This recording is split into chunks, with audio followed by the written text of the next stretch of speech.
What's going on, everybody, and welcome back to the A Show with the Kings of Pro Wrestling Podcast. I am Justin, here with Meelz. What's up, Meelz? Hey, what's up, everybody? I never know what to say. We are missing recipes. Everybody. Hi. We were missing recipes from lack of VH1 telling us about decades in American pop culture history. You sent me a TikTok earlier, or was it yesterday? Okay. Of like the worst songs of the thing, and it was like Will 2K. It was like Millennium. Oh yeah. And the idea of the VH1 before, this is literally like the era before Flavor Flav decided to show up and ruin reality television. Oh god, with all the dating shows. Yeah, on VH1. But VH1 used to like be like, oh, I love the 90s. I love the 2000s. The 80s. I love the 70s. That's how far back we were at that point. Right. That's hilarious. Now, like, if someone says, I love the 2000s, it's like, oh, shit. But, like, so I remember sometime last year, they have a majority of them on YouTube. Mm-hmm. But so I would sit down and I would watch it, and my niece would like watch it along with me, and she learned so much stuff about the 90s just from watching this 1 hour show of people picking it apart and making fun of it. And I'm like, yo, I don't know if there's an appetite for it, since I think the last remnant of it was probably like girl code, guy code shows. Mm-hmm. But and MTV's long gone. Whatever VH1 it's been gone longer than MTV. Well, at one point, VH1 was just like the love and, whatever network. It would just be love and hip hop, love and niggas, love and bitches. Like, it would just be love and whatever. You know what I mean? And now it's like, I don't know what VH1. They play movies, right? That's all they do is play movies on there, right? Yeah, I think you can wake up and watch old episodes of Fresh Prince, and then at some point during the day, they'll show you like Barbershop 2 and and other shows that like just are in the Paramount Plus catalog. Yeah. So I don't know. It what feels if like challenge. What if the challenge goes to VH1? Then they would officially have been on every TV. Or I wouldn't even be mad. I don't even think no one would be mad. Like the thing about like people talking about Hulu TV, YouTube TV just got the ESPN Unlimited thing after like a full year of the shit. And like just going on YouTube TV or anything and like what's on TV? Like what's really on TV that you can't watch on TikTok or anywhere else? So it's kind of like I like what I did something with what was it, Sling the other day? I wanted to watch the BET Awards, so I paid the $5 for the 1 day pass. And that was it. Pass is crazy. That's like Goku coming back for 1 day. Yeah, OD. I came back to cable for 1 day just to watch the BET Awards. And they were like, it expires tomorrow night at 8:04 p.m. And I was like, you know what? I won't even be there. Because you got the halo over your head right now. I'm sorry. I'm in my Dragon Ball era. I'm fully back I'm grasping my childhood era. I'm reliving my childhood. I'm back in my Dragon Ball Z bag.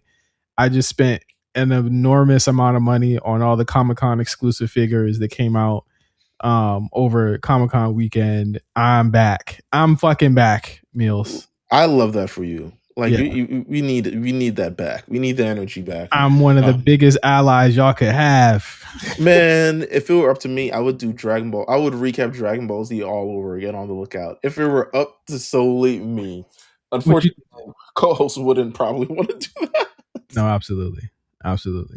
But I would watch it again and talk about it again and have probably the same jokes as he did before. But with that said, got a lot going on this week. Yeah. It's a big wrestling week. last weekend to this weekend. It's SummerSlam, what we finally been waiting for the entire summer, what we've been building to for. I don't know if we've been waiting for it, but yeah. I mean, I got nothing against SummerSlam. I've just been like, let's get here at this point because everything else is just making me want to pull my hair out. But SummerSlam is I don't know. It looks good on paper. It looks good. Yeah, I'm not gonna let people lie to me that say that on paper it doesn't look good. I mean, I think, and we'll get to it in the predictions. I think there's one main event that has been built better than the other main event. I think one of the nights that are main eventing shouldn't be main eventing. I'll just say that. I agree. It should be another one, but hey, should be another one. But yeah, it is what it is. Let's see what we got through the Rolodex this week. Oh, so we're just gonna get into wrestling news this week because we got a lot to talk about. We got a lot to catch up on, and there's about a 2-night SummerSlam that we also have to recap. And it's Wednesday, which means you've got less of the week to listen to this. But make sure you listen to this. Oh, by the way, shout out to everyone who's listening. July 2026 was our most listened month in maybe like over a year. That's crazy. What the fuck did we do? I don't know. Something. People was off. Thank y'all. Maybe. I don't know. I can't explain it. I was just like, oh, this is neat. Like, it keeps me going. One extra day. You know what I'm saying? From cutting the cord and just being like, fuck this. I'll never do this again. We hate y'all. Yeah. Something never want to go again. So shout out to that. Continue to subscribe to the Patreon, patreon.com/AHORNC. We have our vlog up on our YouTube. It's official. I watched it. I watched the vlog. It was so surreal to see you guys in person. Let me tell you something. Donnie did a great job. It was great. Shout out to Donnie. Donnie did a really, really good job. We were trying to figure out, even the days beforehand, I was like, okay, how are we going to do this? How we want to do this? I said, hey, go look at some vlogs that you like and take some stuff from that. And essentially what we're going to do is we're going to have little segments. We're going to put them all together. It's going to be a vlog. Make sure you capture some B-roll too. And that's exactly what he did. And it just came out awesome. So shout out to him. He went to school for this, for doing all this stuff. So I think that's the greatest part about our network of friends and the RNC in general is that like a lot of us did not go to school for this type of stuff. This isn't to say anything about Donnie who did, learn this stuff, but like a lot of us didn't, But he initially went for communications, and then like a couple of years ago, he was like, "Yo, I want to like upgrade my like podcast social thing." So he went to like night classes for like social stuff and like podcasting and stuff and all this other stuff like that. But it's like you look at somebody like Mark, you know what I'm saying? Like who is like, to me, has a bachelor's in video production, editing, everything, sound, all of that, right?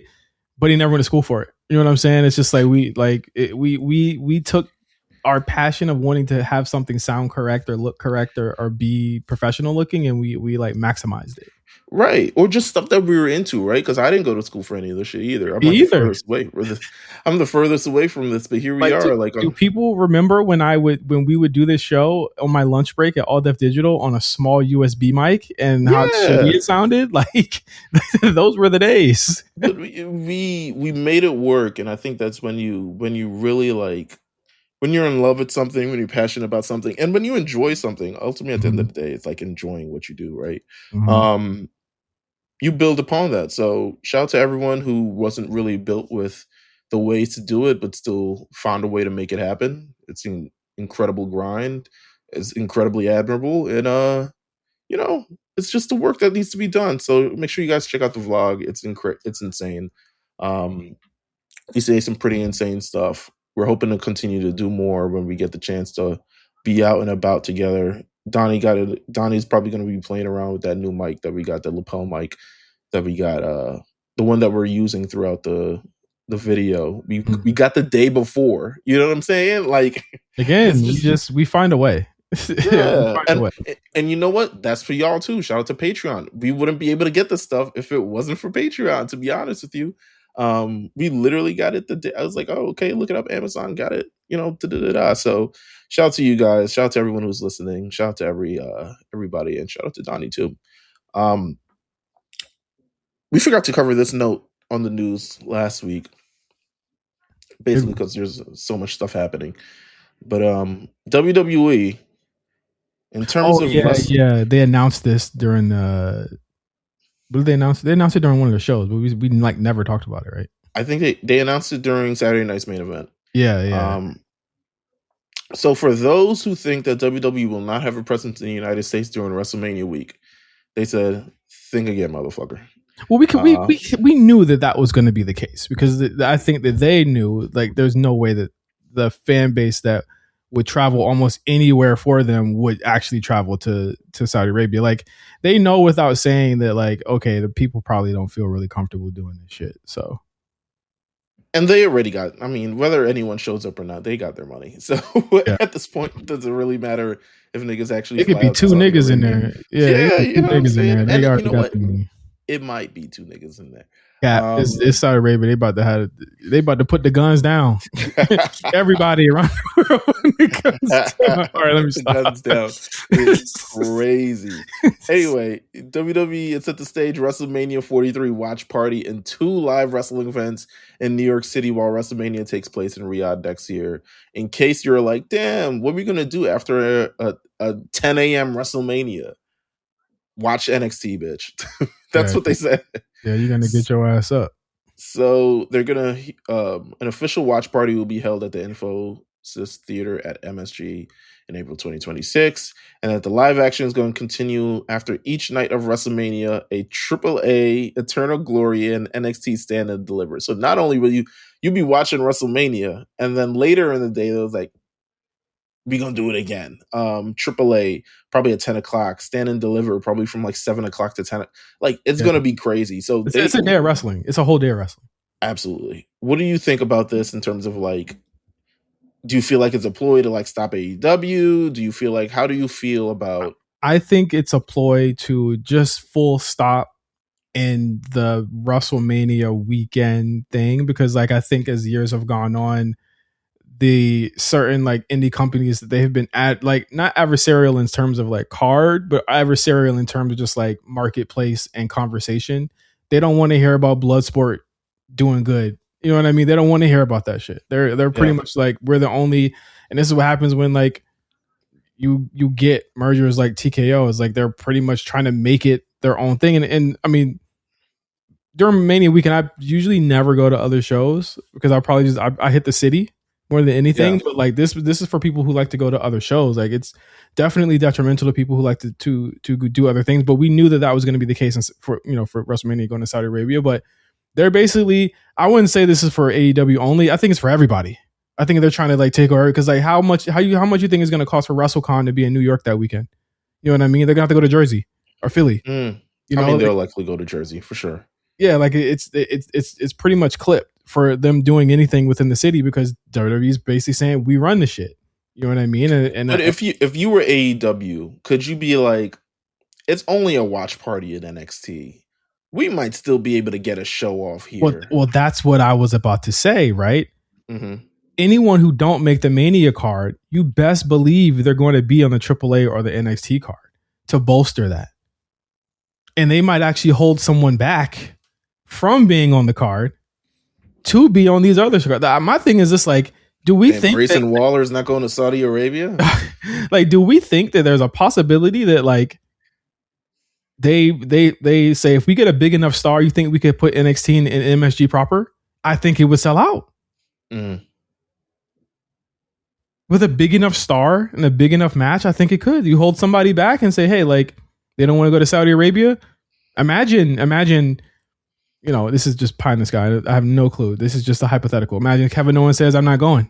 Why were we both thinking the same thing? Right. Like imagine Kevin Owens says, I'm not going. I'll stay here though. And I'll help these kids out. That's you know, that's automatic. I could see it. A lot of the women too. I mean, women who don't make the card. Why the fuck am I traveling out 48 hours unless I'm going shopping? And then you hold KO back, right? You hold KO back and you say, you know what? We're gonna put your first match on this NXT card in New York. Your first match in 2 years. Or AAA. Shit. Or AAA. Yeah. I mean, whatever you're trying to sell out that day, I think you give them a package deal. You say it's all in MSG that night. You know what I mean? Like there's nothing. I think nothing is off the table, depending on how petty they want to get. But if I think that this definitely was to be like, we want all the conversation that weekend. We want everything. Absolutely. It could be a celebrity going to NXT. Because again, remember, there aren't going to be many celebrities probably that go to this WrestleMania. Like, they bank on celebrity stuff. So if you get them domestically and you have them come out at NXT or something like that, that makes the NXT card much more desirable to people, because they're like, oh shit, there's they're going to be there. He's going to be, you know what I mean? Like, I think there's a lot of avenues they could go that would probably sufficiently harm or AEW that weekend.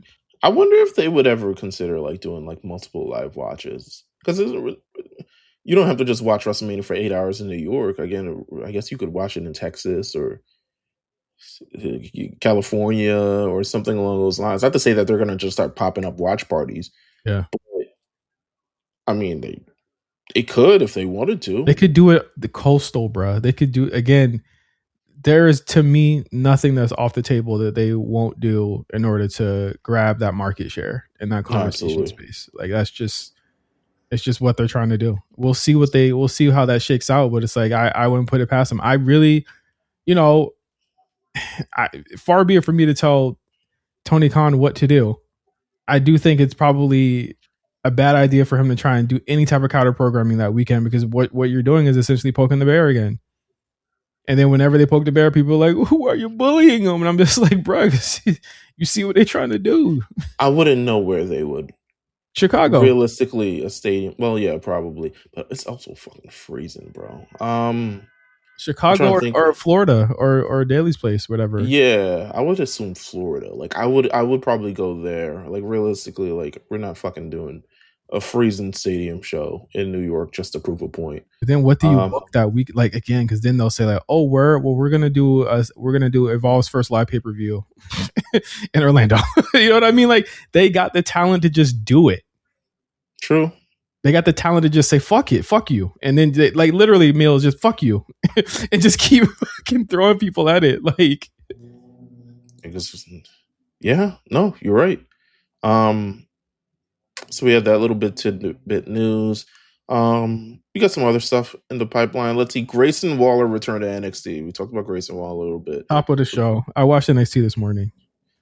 He returned. I mean, I popped in like probably like 3/4 of the way into the promo. Because I wasn't watching, like, I start WWE shows like 4 or 5 minutes late, because like the first 4 minutes are just recaps and niggas walking out of vans.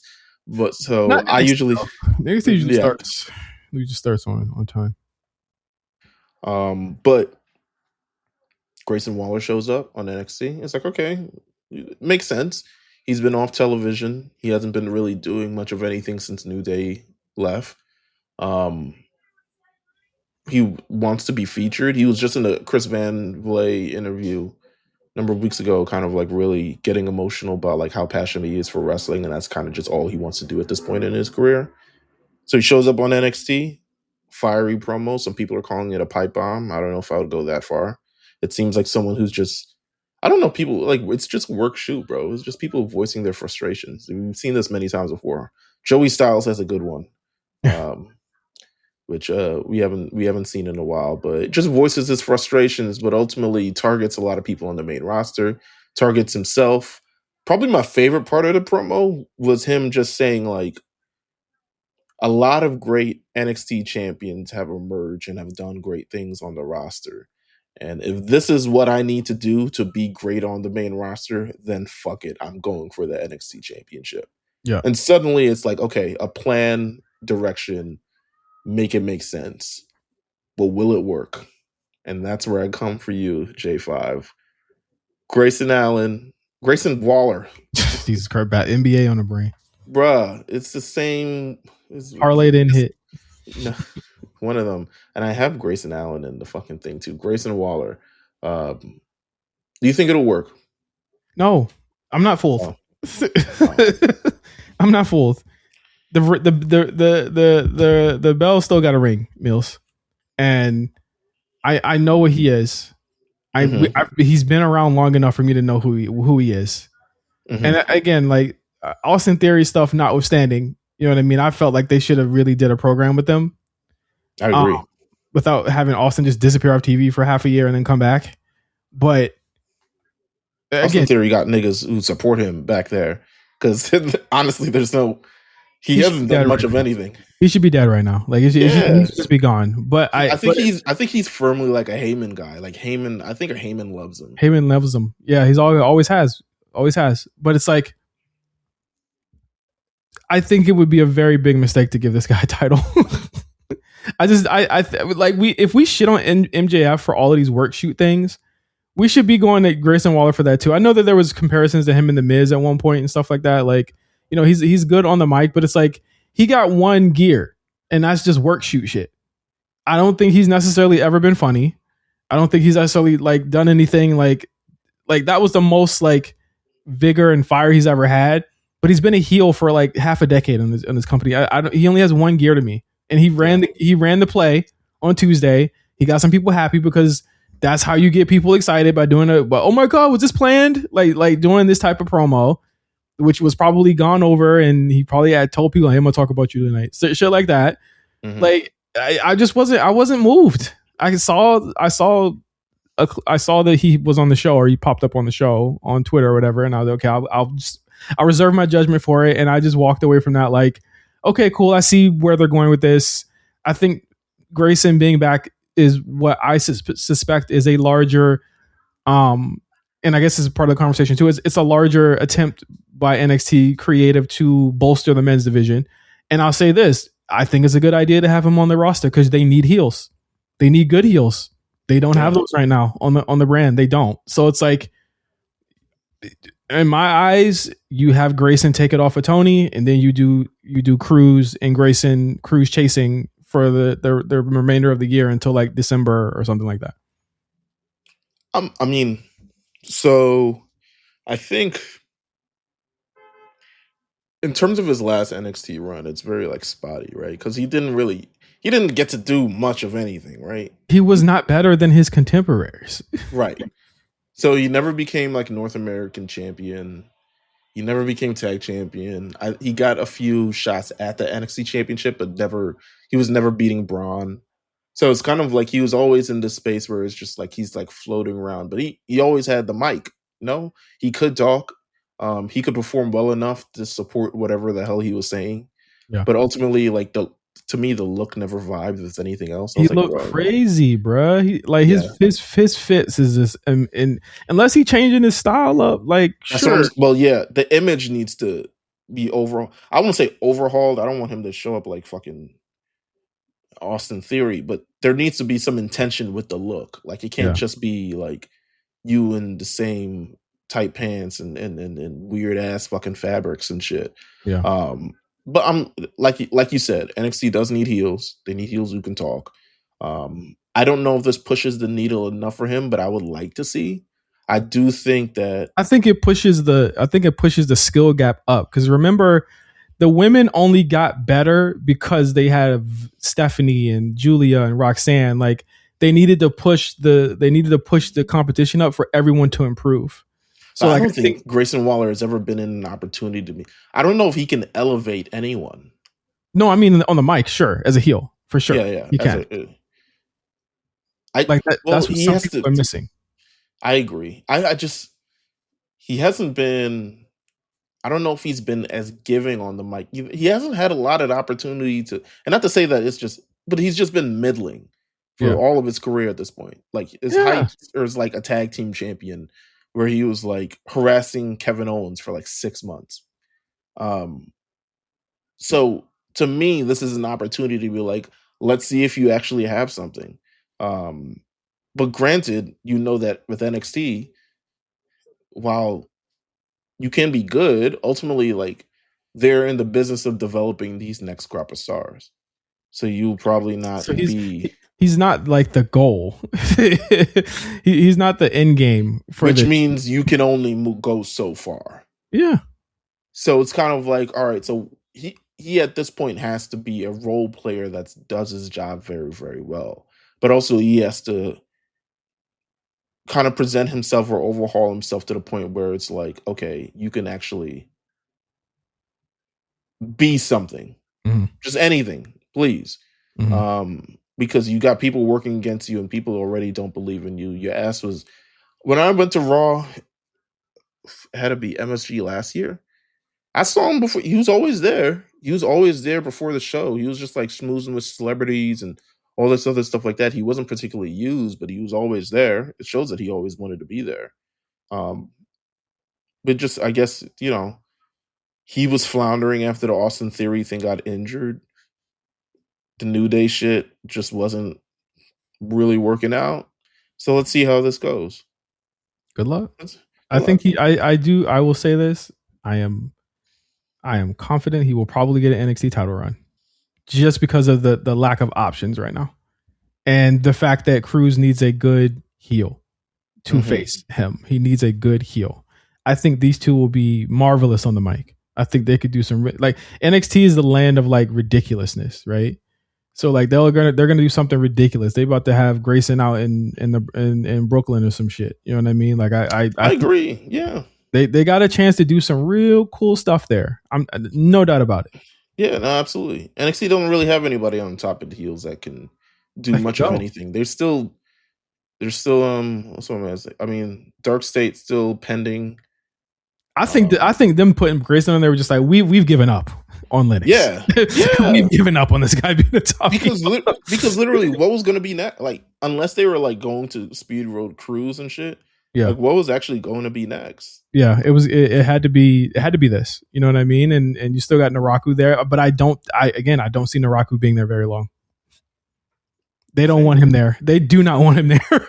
They did not get the title for a reason. Yeah, I could see it. So I don't know. New face to NXT. A couple new faces to NXT. I mean, Cruz Montana, formerly known as Mike Santana. I thought he gave a really good promo. I thought so too.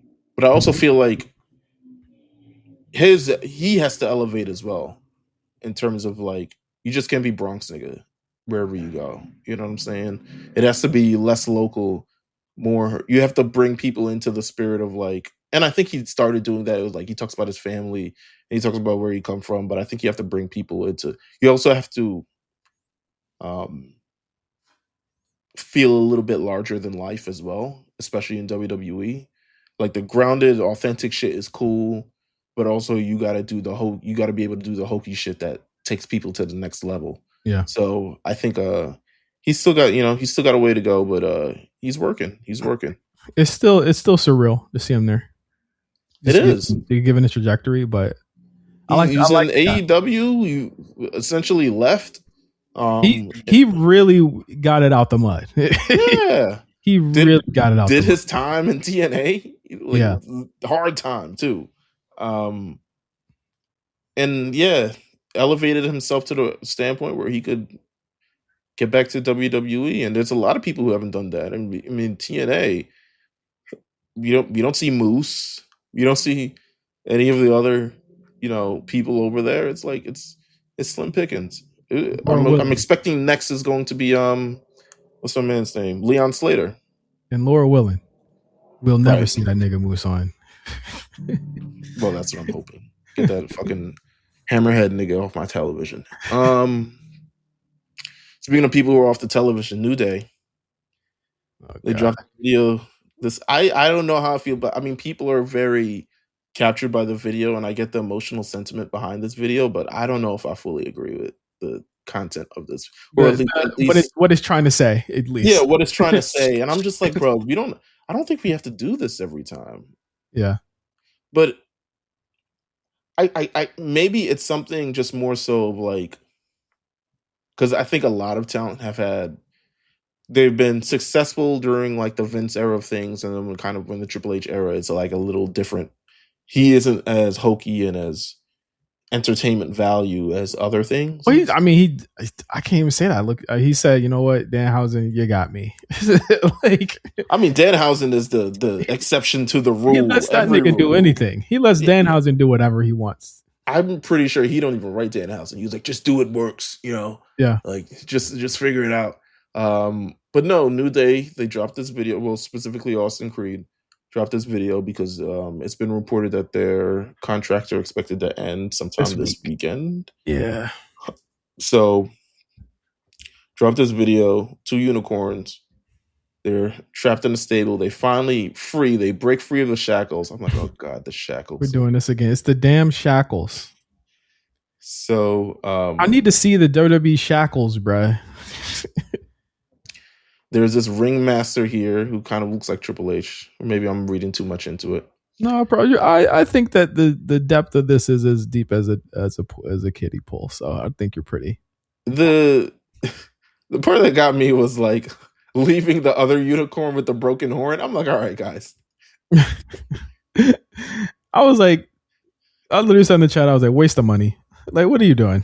What are we doing here? I just think I don't know what it represents. Y'all just didn't want to take less money, it seems. I don't know if it was anything other than that. It's not like they weren't using you. It's just like they just didn't want to pay you as much as before for the role that you were in. Y'all niggas was on my TV with them titles for mad long, bruh. With cereals. They had video games. They did everything that you can do in WWE. They change what you can do in WWE. Fuck everything you can do. They redefined what's everything you can do in WWE. Especially for like niggas. Like they redefined all that shit. No one's taking that away from them. Yeah. And I'm not even sure. So like Kofi has never really been outside of the WWE system. Xavier hasn't been in a long time, but when he was, it wasn't that crazy. So it's like even unproven to the point of like, if this can even sustain outside of the WWE bubble, like there's the sheen that's there that we see with other talent. I'm looking more at like Edge and shit. The sheen that you have from just being in why is AEW still on? They're starting their closing segment at 10:18. Slop. I'll let you know what happens. It's Kenny. But no, it's just I don't know if I agree with the sentiment of the video.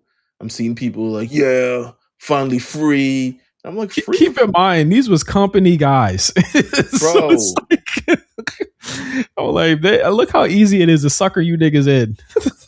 I was just like, what? If the dollar sign, if the zero had an extra one, you guys wouldn't be saying shit right now, and they'd still be on Raw making terrible segments. They ain't been funny in years. I'm just, I love the New Day, love what they represent, love everything that they do. But I was just like, damn, it's come to this. You know what I'm saying? Sorry if I'm like, I feel like I don't say anything when I know I'm definitely the minority in this. I let everybody fucking cook. So please cook on with your thoughts and like, oh my God, I'm crying. Oh my God, why did I get so emotional? I'm like, I'm not emotional for these niggas. What kind of propaganda is this? Bro, it's so. I said you could have heard my old brother all the way in your burrow. I say, all right, man.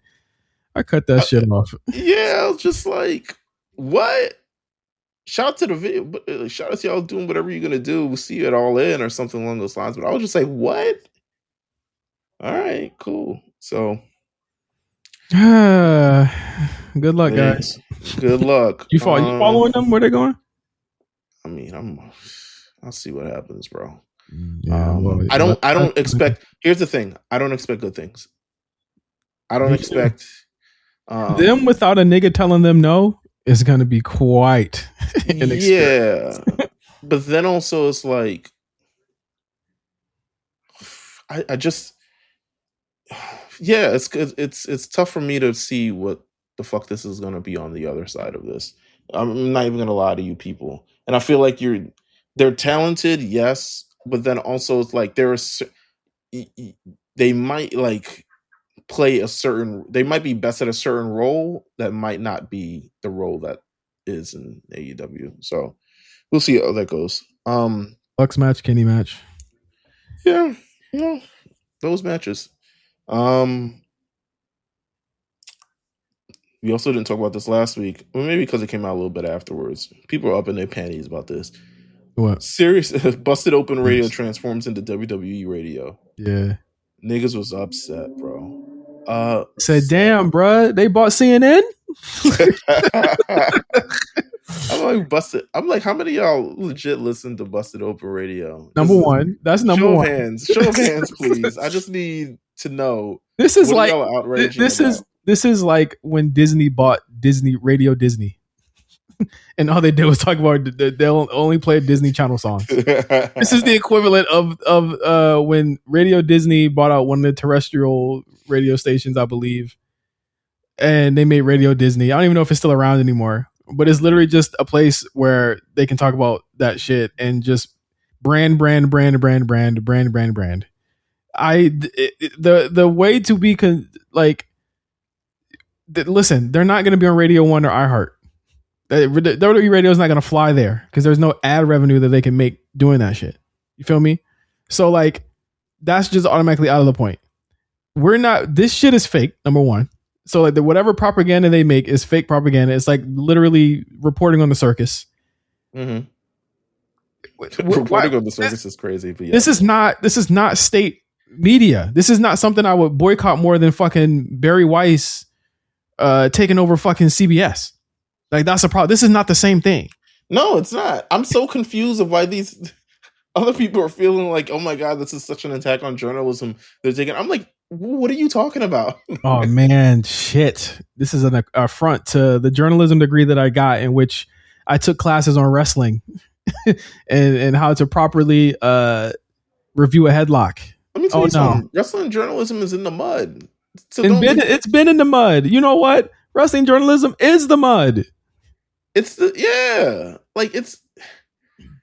I'm so appalled when I see, like, hold on, I'm trying to find the exact word so I don't misquote anybody, because I was just so appalled at the outrage. I was like, y'all got some damn nerve, the way y'all be reporting on things without actually checking with sources and be making shit up and having people listen to it. I was like, you're on crack. What the hell?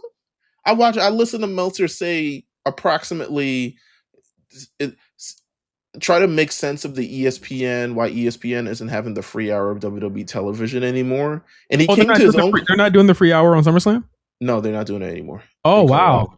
Oh, okay. So Meltzer ascertains, he's like, it can't be because of the ratings, because they do better in their own slot. So because it's not the ratings, it must be because ESPN is not happy with the amount of like subscriber turnarounds that it gets when they have it for free, and hoping people will sign up to watch the show then and there. And I was like, how did you come to that conclusion? You know, especially when they've already paid for it. Yeah, for however many years. I am pretty sure that if they were to try and cut bait from them, they would probably have to pay so much money, probably the rest of their contract up front, which they're not going to do. So, yeah, but you're allowed to pivot too. Like, you're allowed to be like, okay, this isn't working, let's do something else. Yes, like I personally didn't like the free hour thing because it capped people at an hour. Yeah, it became obvious how long the matches were going to be. It just, I remember anytime that Cody wrestled on a free hour, I was like, this is about to be some shenanigans. He not about to lose, or he about to win mad quick. Like, and that's literally what happened. Putting the Gunther match in that first hour, I was like, the match was good. The finish was so underwhelming. It's just, listen, this much ado about nothing. I'm not listening to fucking WWE Radio. Are y'all? So like, whatever. I'm not fucking listening to it, bro. Like, I'm more concerned over the actual rights of actual fucking journalists reporting on things that are happening in the world that matter, how they feel about shit. There were thousands of people, 100 people, dozens of people laid off from ESPN. Some of them real journalists. That's concerning. Fucking wrestling, brother. I lived my life with one man reporting on it for half my life. He was the journalist. What do you mean there's more of you guys? I would love to know a plan of how you guys are going to evolve wrestling journalism, and how you guys are going to cite your sources, and how you guys are going to prove what you guys are saying without it being behind a $5 paywall. Or just hashtag sources said. Like, it's just, and you know, sources, I mean, fine sources, but it's like being able to like double check and like come without just coming to conclusion and shit. There's way bigger fish to fry than WWE Radio and getting all uppity about this Series XM busted open shit because they're not covering AEW anymore. You do not want David LaGreca and Bubba. You do not care about their opinion on AEW. I don't care about Bubba Ray's opinion on anything. I don't care about Bubba Ray's opinion on anything. I don't give a fuck what Bubba Ray got to say, and that's just real talk. Fuck that nigga. Don't nobody care about what he got to say. So it's just like, what? I don't know. It's just the outrage. I was very tickled, but also like annoyed that like people were just really highly upset over WWE Radio. I'm like, bro, it's who the fuck cares? Don't listen to it. It's podcast you can just get on YouTube. And you know what? You know what's gonna probably happen? In a couple years, it probably won't exist anymore. Yeah. Oh man, Thunder Rosa had to give in her 2 weeks. I'm like, bro, there's another company she need to be giving her 2 weeks to. Also, we worried about this. This was the coolest job she had. I mean, really. Honestly, might have got this. Honestly, Busted Open might have got her in more trouble than her not being on Busted Open. I agree. She's probably gotten into more trouble being on Busted Open than she is not being on Busted Open. So it's probably a good thing that she's not there anymore. It just is what it is. She was up there having to give props to WWE on that shit. Remember? For the sake of journalism and shit. I don't know. AEW is gonna have their own little podcast platform. Just go listen to that or don't. I don't know. Whatever. Whatever. AEW Redemption was this past weekend. Mm-hmm. Some say not as a hot show as other shows. I would say that for sure. But I don't really think highly of a lot of their shows anyway. It's kind of all a bunch of time. The shortest match on the show went 16 minutes and 15 seconds. On the main show, by the way. 16. And the pre-show match went a full 12 minutes. The one that no one cares about. I will say from this show, a lot of, as the kids would say, as Rob would say, mud. In terms of what was on this show. They were a good match. Kyle Fletcher versus Bandito was a good match, albeit 78 million kickouts, so I'll give it to that. Maya World defeats Hikaru Shida for the AEW TBS Championship. I just feel like I'm just being honest. I just feel like they be giving that shit to people sometimes. And I'm like, Maya World hasn't, I don't even know. I'm going to keep it a buck with you. And people are going to say I'm hating. I'm sorry you feel that way. I don't even know what she sound like. Just keep it real. And I've been watching AEW I don't know what the fuck words have come out of her mouth that I don't even know what she sounds like. How can she carry a division when you have other people who can probably carry it better? Like, we can build it up, but like, goddamn, like, you just gonna give her the belt? Did she cut a promo tonight on the show? No, I don't even. She was on the show. She had a match with Persephone, and damn, she beat her. Yeah, she beat her. She did beat her. It was a lot of hullabaloo. Chris Statlander got involved. She's still there. She's still there. She got to go too. Come on, man. If we got to do the trade for Bayley, Chris Statlander and some picks, make it happen. But by the way, Bayley got back to work this weekend. She's like, no, I love my job. I don't know about y'all niggas. Well, her contract ain't up for a long time, so of course she got to go back to work. I don't even know if you know who the dogs are, so I won't even go over that. Is that the Japan niggas? David Finlay and Clark Connors. Yeah, I know who they are. Very not good match, unfortunately, against Jay White. Jay White also, what a wrong decision. Could you have made a wronger decision, to be honest with you? Could have been NXT champion and currently like a 2-time Intercontinental champion. Maybe he low key too old. How old is this nigga, man? Jay White. He was mad young when he started. Let me stop. He's 33. Yeah, he's 33 right now. He got time. He gonna be an old NXT nigga, man. Hey, man, come on, man. That's what you need. It's about goddamn time.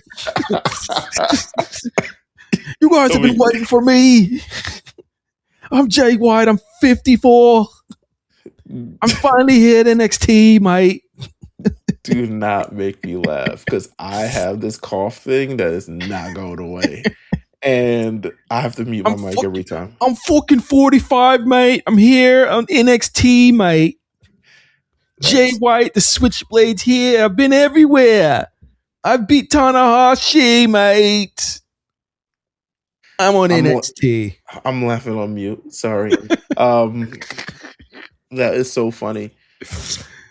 Painmaker Chris Jericho, blah, blah, blah.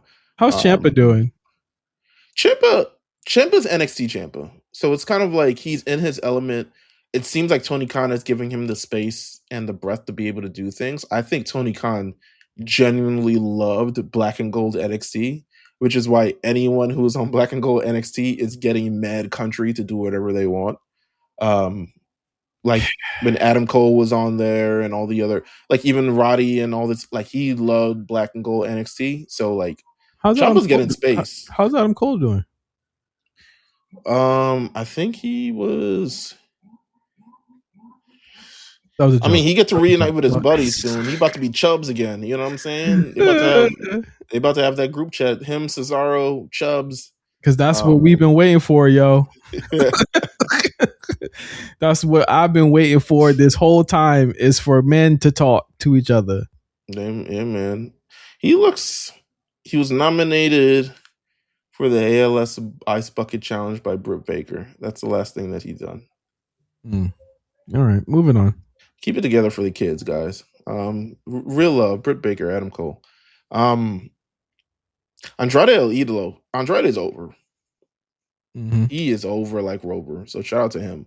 Some people just succeed in places where the bar is lower, you know? Yeah, but it's just the way he's over. It's very WWE. It's kind of how you know. Well, it's not even WWE. It's low-key like very Bart Simpson, by the way.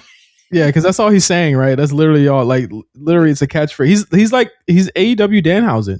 Yeah, he sits there. He had a promo tonight on the show, and after the match, and he's like, he's talking to Tony Schiavone. He's like, Tony, I just have one question for you. And he pauses, and the crowd goes, How you know? How you know? How you know? And he says, How you know? Oh my God. This shit goes crazy. Willow Nightingale wins the AEW Women's World Championship. Kind of like, I think we all saw this a couple weeks ago. We talked about it on the show, kind of like the direction change for AEW All In terms of like Kenny winning the title and Willow winning the title to kind of like change the main events. So Willow wins. They actually have a promo tonight on Dynamite. Mercedes interrupts her. They had Dynamite from a goddamn ballroom again, huh? Yeah, but the crowd was hot. Detroit is hot. That's all you niggas got to say about this. The crowd was hot though. No, but that's they spin though. It made the show feel, because you know when they go out there and niggas. I know, man, but they do this. They do this all the time. They go to a place they'll never. You hear a dog barking in the background or some shit like that. You hear the cricket is in the background. Nigga. Listen, you hear a dog from the street. I saw somebody. I saw in the chat saying, "Yeah, they got to get a pay-per-view for this." I'm like, man, no, but right, listen, crowds like this, they're like, all right, give them the pay-per-view. That's what's gonna happen. But so pathetic. No, but they had a really good segment. It was really, really hot for a segment. I give it to the like two ladies that actually like AEW isn't like promoting women's wrestling with in-ring segments on an active basis. So the mere fact that this actually got to happen and people actually cheered and booed and was invested is really, really good. So it was the right move taking off of Tekla. Tekla is now a street memory. Damn. Yeah, so I mean, as most former AEW Women's World Champions are, to be honest with you, full street memory. It's Willow Nightingale versus Mercedes Moné at AEW All In. My question is, do you think just going through, like, do you think that she's gonna beat Mercedes this time, or is it Mercedes time? Mercedes still a heel? She is she's even more heel now. Yeah, she is. She is definitely a heel. She has been invigorated. It's this. The type of people she needs to be against is like Willow. You know, dorks, you know? We love Willow, but she, you know, lovable dork. But will she win? Depends. I still say like he's still waiting on like, oh, you gonna re-up or what? I guess we'll see. Yeah, you gonna re-up or what? Because we're not gonna re-up. I don't think she's re up. I think she's gonna be back on my fucking TV. Amen. In due time, and I'm gonna be fucking hating it. I just think she's like, oh shit, Bianca about to be out for a grip. All right, shit. Let me get out of here. Listen, Mercedes versus Jade. Are you ready? For what? Are you ready? I don't know. I just feel like saying it. Are you ready? You fucking suburban bitch. That's what I want you to say. Listen, man. He reheated my nachos, all types of other shit like that. The only reheat nachos I do because I'm the boss. Oh, don't say that. All right. Cut his mic. Hurry up, man. I'm in a bad mood today. Okay. Sorry to hear that.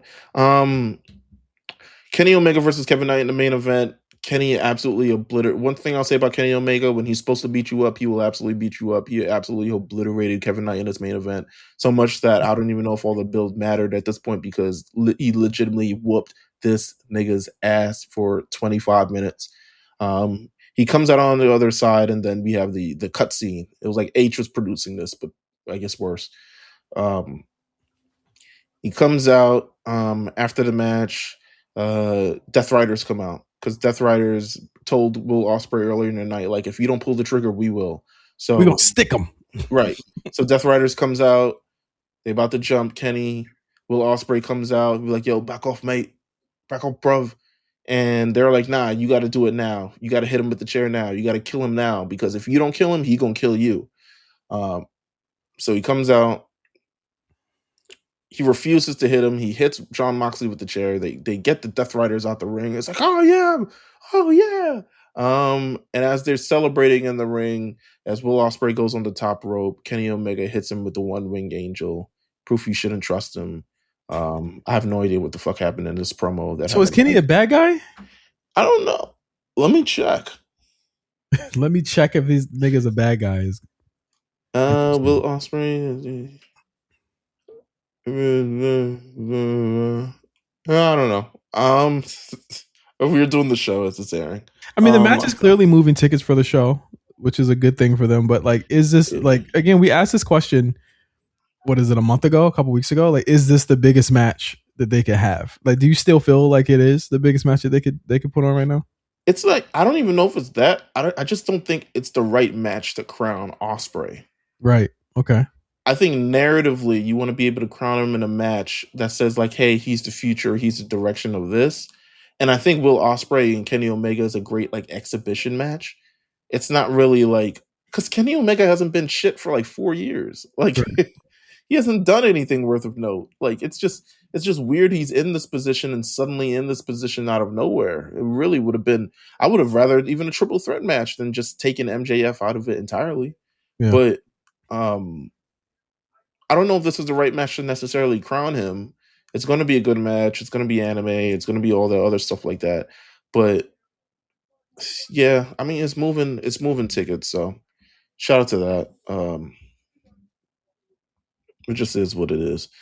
But yeah, AEW's, they cooking towards All In. So we have that. Cool. Last bit of news before we head into SummerSlam: the Janel Grant lawsuit against WWE and Vince McMahon has officially been ordered closed. The lawsuit filed. I think we had guessed that was probably going to be the outcome. Yeah, absolutely. Judge Sarah F. Russell ordered the case closed after all parties filed a stipulation of dismissal last week. All parties will dismiss the lawsuit with prejudice, meaning that Grant cannot refile a lawsuit against McMahon. And they will move towards a private arbitration or something along those lines. She's going to get the money she wanted. Yeah, essentially. He's like, all right. And that she deserves. And she should get the money that she deserves for what she's been through. Absolutely. And I think this will forever be stained, or is forever stained by this. And as he should be. But I think he's supposed to relax on he back, y'all. I'm like, what makes you think that's what it is? Why is that the first thing? Why is also that the first thing you run to? Like, he back. I think it could have been worse for all parties involved. Not just for Vince McMahon and WWE, but for Janel Grant. Yeah, just for the case alone. Yeah. Yeah. So I think it's the best, maybe the best way to go about this, but I mean, we'll see what happens in the future. You know what I'm saying? Because Lord knows what they could have dug up or, found that. And again, like in this world that we're in, people were more quick to blame the victim than anything, or just like, oh, see, she wanted it. They'll people pretty much believe whatever the fuck they want to believe these days. It don't even matter if it's factual or not. They just believe whatever they want to believe. So absolutely. I mean, you still got some trials going on. You got the Ring Boy shit. You got the we sold to Endeavor, but we didn't do our due diligence. Also lawsuit. So, he's still in the thick of it. But, that was the biggest one though. To me. Absolutely. I don't like what are people getting out of those other than text messages? Just nothing. Nothing. Yeah, nothing. Jesus Christ. All right. It's time. We had to, obviously, this is a free show this week, so shout out to everybody listening and tuning in. I don't think we'll do the recap. Summerslam is too baked for us to recap weekly. Yeah, we got 2 nights. It's not even worth it. Whatever we don't hit, we can hit on in the predictions. Absolutely. 2 nights SummerSlam, ladies and gentlemen. 12 matches, 6. They're bumping it up. No more 5 matches. It's 6. It's 6. 6 and 6. Amen. I like it. I think they saw what happened at Mania, and they were like, "Okay, we can do 6 match cards. It's fine." We can Let's see. Weekend Mania, 6 matches, lots of good stuff to talk about. Saturday night, banger. Strong. If the matches end up being good and they get time, this is a strong night. I agree. The fact that there's no 1 hour ESPN actually gives me a lot of confidence. I'm confident. I feel as though at least Mania Night 2 ended up being worthy of a distinction of one of the best shows of the year. Actually pulled it off. I think that if they continue with that energy, we'll be good here. But how do you want to go about this? I'm gonna let you take the reins on however you want to. I'll start. This. I mean, they're all big matches on this, but we'll start with a 6-man tag team match: LA Knight, Solo Sikoa, Royce Keys versus the Bloodline. I think this should actually kick off the show in my eyes. Pew pew pew pew pew pew. Again, I've been saying this for months, man. A babyface turn will give everybody a fresh coat of paint. Am I right or wrong? Are they baby faces? Well, the thing is, the show seems to think that they are, but then it just switches every fucking day. Meelz, I'm not sure. It's the most infuriating thing, just because we want to like Jacob, we want to like Jay, I especially want to like Jimmy. I like Royce Keys. I like everybody in this match. Yeah, pretty much. Yeah, I like everybody in this match. I really like everybody in this match. And I think LA's hit another gear. The thing about LA is that nobody literally wants to boo him. So why are you positioning him as the heel? Yeah, I'm confused. This is thank you, Meek Mill. This is Roman. We're gonna talk about Roman in a second. Mud. Yeah, I wasn't happy with how Raw ended either. But yeah, this match is just, we want to be able to cheer for. I think, you know what? I'm gonna give myself the grab. I'm not even gonna pick sides or anything like that. I'm gonna just cheer who the fuck wins this match. Yeah. I'm just at this point, because it doesn't even matter at this point. They're doing this so nonsensically. Does it really matter who we cheer at this point? I'm hoping the good guys win. I just feel but which good guys? There you go. Which good guys are gonna win? I'm hoping LA Knight, Solo Sikoa, Royce Keys, the fucking the Justice League over there wins this match. I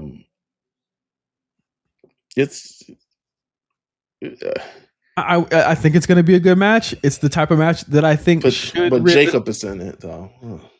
Yeah, Jacob is more over than all of them, other than LA. LA and Jacob are at the same level of over right now in terms of just people wanting to see him.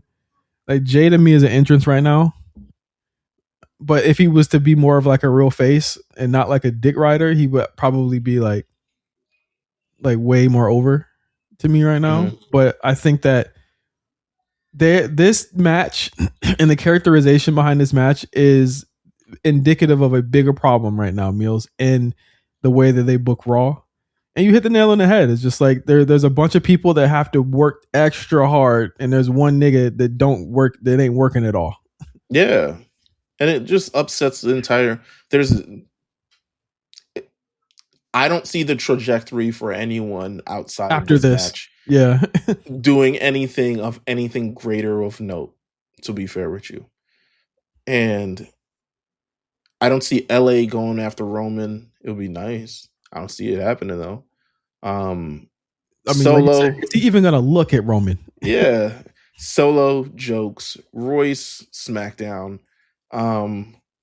Jacob Fatu, Jay Uso, and Jimmy Uso probably back to what the fuck they do every week. Jacob seems at least poised to be the first one to break out of this new bloodline, but it don't look good for any time soon.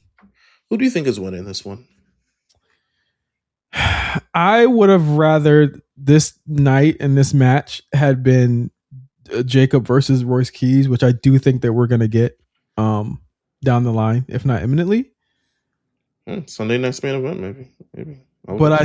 But I think that I ultimately feel as though with the way that the wind blows, you'd have them lose here and then have Roman win night 2. So I'd say that the non-bloodline faces win. How are the bloodline faces right now?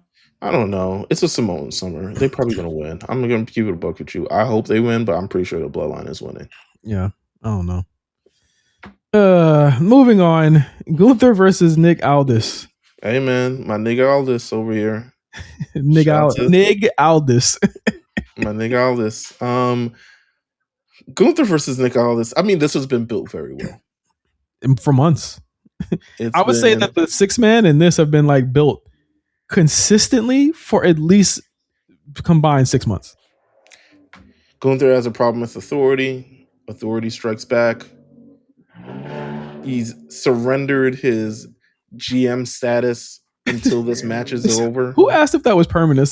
Was it you that asked, is this permanent? Somebody on TV or something asked if this is permanent. I didn't ask such a I was like, good fucking question. It's permanent when they say it is. And otherwise we shouldn't answer. We honestly, they're like, don't ask questions. We'll determine if it's permanent when we say so. When Seth Rollins found out that Magnus was younger than him, let me tell you something. If this is Vince McMahon era and he saw Nick Aldis and he was like, that boy can wrestle, he would be on Raw every week after this. I don't know what to expect from Nick Aldis wrestling. I would imagine at the very least they're gonna play like, oh my god, he hasn't wrestled in 3 years. So like, you think people will be into it? I think people are into any Gunther match because they pay to see him get his comeuppance. So yes, I do think they'll be into it. And I think that Nick got pretty good reactions every time he's like screwed Gunther out the title, all that stuff. Like they people have been pretty happy about it. Gunther's just easy to hate. Like for all the people that are just like, oh man, like the way they follow up the John Cena thing is weird and he's not really over and he's not really getting booed. I'm like, they kind of hate the guy. I don't know. Like, it sounds like they hate him. I feel like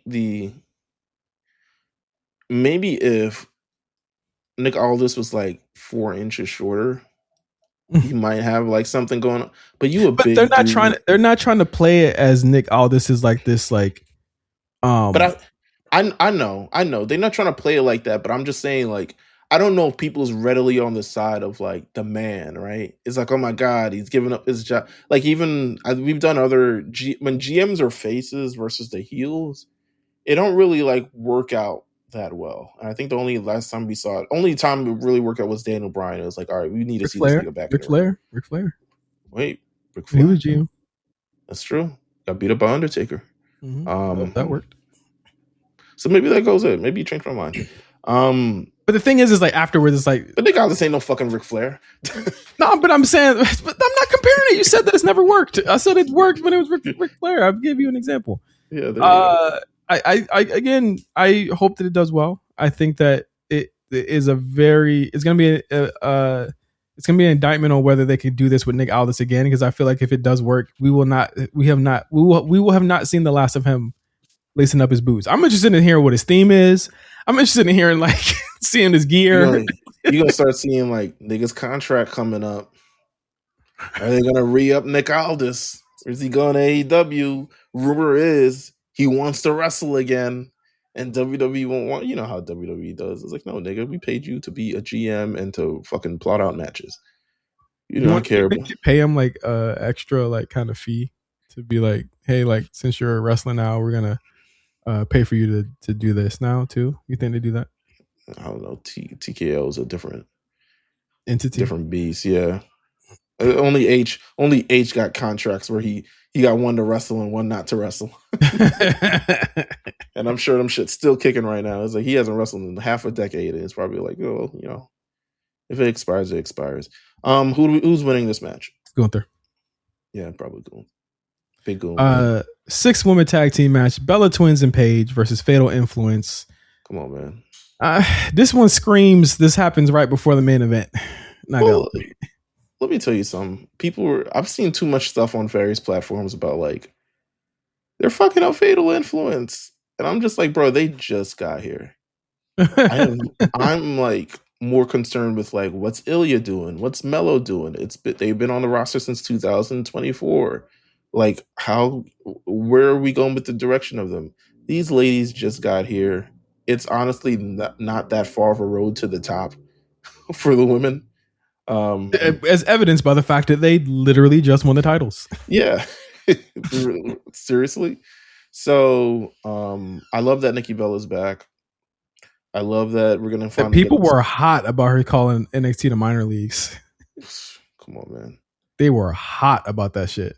Nikki Bella never touched NXT. She's like, what? I don't even know. I can't even spell NXT. Somebody said minor leagues. I said, yeah. Yeah. Yeah. Grayson Waller said it too. Even though he there. That was the worst part about it. Niggas shit on them, but also you gotta work there. Yeah. Very bad taste. Nikki Bella and Brie Bella and Paige versus Fatal Influence. Well, this could be fine. I don't think it'll get time or anything. But, it's giving bathroom break, but I think that the Fatal Influence folks will win. I honestly think that Paige needs to get away from the Bellas, and I think they should use this match as a way to do that. She needs to get away from them. Now that Nikki's back, get away with them. Yeah, you did your time. Go attempt to wrestle singles matches, or be a single star, or do anything of note. To be real with you, but Fatal, I'm probably picking Fatal Influence to win this. Actually, no, I'm probably going to pick the Bella Twins and Paige. They have been whooping many of an ass over the last number of months. So I'm going to pick the Bellas and Paige to win this match. Also, you betrayed me. You betrayed me. I love Fatal Influence, but also there is a backwards red cap that forms over my head anytime the Bellas show up. So I just hit the CM Punk laughing at that meme where he's laughing at Triple H. Yeah. I just hit that just now. So I don't know what to do. I'm kind of in hell right now. I'll phone a friend. I don't know. The Bellas. Where do I go from here? Liv Morgan. Oh boy, Liv Morgan versus Io Sky. There we go. Liv, I don't got to defend shit. She literally said that. I don't got to wrestle. I don't got to. She's one of the problems of Raw. How you have a women's division and you don't even wrestle? What's wrong with you? She is an albatross on this show, to say the least. I do agree. Not the greatest reign, could we say? No, not at all. Looks good, but not the greatest reign at all. At any point, Io Sky, and they have been spamming the hell out of Liv Morgan is ringside, and suddenly Io Sky shows up. Yeah, and drop kicks you. They've been spamming that shit. They were spamming that shit. I'm like, what is up with Liv's creative though? Because it seems like all the other women like do considerably more shit than she does, just on a given week. Like, I do have to ask, like, is she hurt? No, right? No, because she just wrestled a month ago. Like multiple times, she was in the Queen of the Ring tournament. So I just don't get like I know that we know that H like don't have people defend a lot, but like she really don't be defending the title at all. The creative is so, and this was my thing, and this is what I was kind of like talking about with the Raw thing. I just feel like the creative, specifically just on Raw last Monday, was so like lazy. And I get that as go home, you know what I'm saying? But also like do something. Even for the Stephanie Vacquer, they did do something. No, they did a title change which I agree with. I think that's That was a good title change. Absolutely. I think even with the Stephanie Vaquera Liv Morgan thing, like you manufactured aggression and real hate between these two women who had never seen, touched, been in the same room potentially. But they made it work. I actually felt it though. They actually made it work. No, absolutely. They had time with this one. And I don't know if they got that across at any point other than Judgment Day beatdowns. So it's kind of like, where are we really pushing here?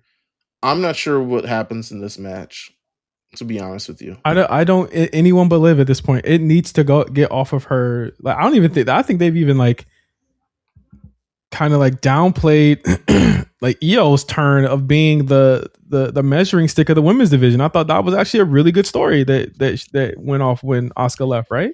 Yeah. Also, don't think they played up enough that she beat Liv. Yeah, on Queen of the Ring. So it's like, listen, I'm not mad at the predictable option here. With the predictable option being that that Liv loses. I'm just wondering what the fuck are we doing with Liv after it happens, because if she don't got the title, she's in the orbit of the title. Yeah. Like so, like what are we gonna do when she doesn't have it anymore? Like let me know. I think that, you know, I'm gonna assume Liv wins. Just because she hasn't had a successful defense. People seem to be really behind her. I think Io could probably Io already won once. If Liv wins again, they can maybe have like another match or something along those lines. So that's kind of where I'm going to go with it this week. Is that Liv Morgan is going to retain, to the detriment of the show. But still, it will piss off so many people if she does. Yeah, I agree. I don't know if the trajectory is pointing towards her winning, but I think that you just don't do it. I'm just of the mind of like, don't do it. Like, don't do that. It's just not a good idea. But I hear you. I think Io's gonna win. We'll split here. We'll split. Let's get through this first night. We're still on night one. Fuck. Yeah. I mean, night two will be pretty quick because I ain't got much thought about these fucking night two. These Sunday WrestleMania niggas. Sundays where they say, you know, the rest. Well, I think there's one match in there that I think would be still a show. But yeah, Obafemi versus Brock Lesnar, Hell in a Cell match. The reason that I'm very happy that when is this going on? What time is this going on? I don't know. I will put it middle of the show, right in the middle. I put it at the second hour. Let them go 34 minutes. Let them go long. All right, Bellas, get out there. Yeah, blood on the damn mat. Yeah, man, get out there. Get out there. Let's see what you guys got. Oh man, no, this is going to be. Stand out there. Make sure you take it all in. I saw somebody say that they never wanted to see Oba and Brock like do anything ever again with each other, and I'm like, that's cap. Like, fuck out of here. Like, I think that this is far and away been one of my favorite things to watch because of. It's been the best thing Brock has done since Goldberg. No, since Cody. Okay, I'll say. You know what? I think this is better. No, Cody thing was better because Cody's mad hokey and shit. Cody, they had 3 matches that was hard, and like Cody broke his hand. Yeah, like they did some fire ass shit because it fed into the story, the year-long story of Cody too, of him having to overcome all the Roman's opponents before him too. So that was actually cool. No, you're right. But this has been the best thing that he's done in the recent times for sure. I think Oba's winning. Yeah. I don't even know if this is going to be much of a match. I have no idea if they're going to actually touch the outside of this shit. I would have them prove Oba can go. Do you think Brock gets... When's the last time Brock hasn't been in Hell in a Cell, I think, since Taker. That was 2017? Yeah. Let me see. Undertaker. Let me see if they put this bitch on YouTube. Because he don't really like bump crazy anymore. Hell in a Cell 2015. Oh my god. And Undertaker was looking. This is not a flattering thing. Oh no, he's getting his ass whooped in this. All right, so blood? I don't think it has to. I think he'll bleed if he has to, but he's gonna do it hard way like he always does, like an idiot. But I got no doubt that he'll bump. He'll bump. He took the fucking fall from grace, bro. Like, yeah, Randy Orton not taking that.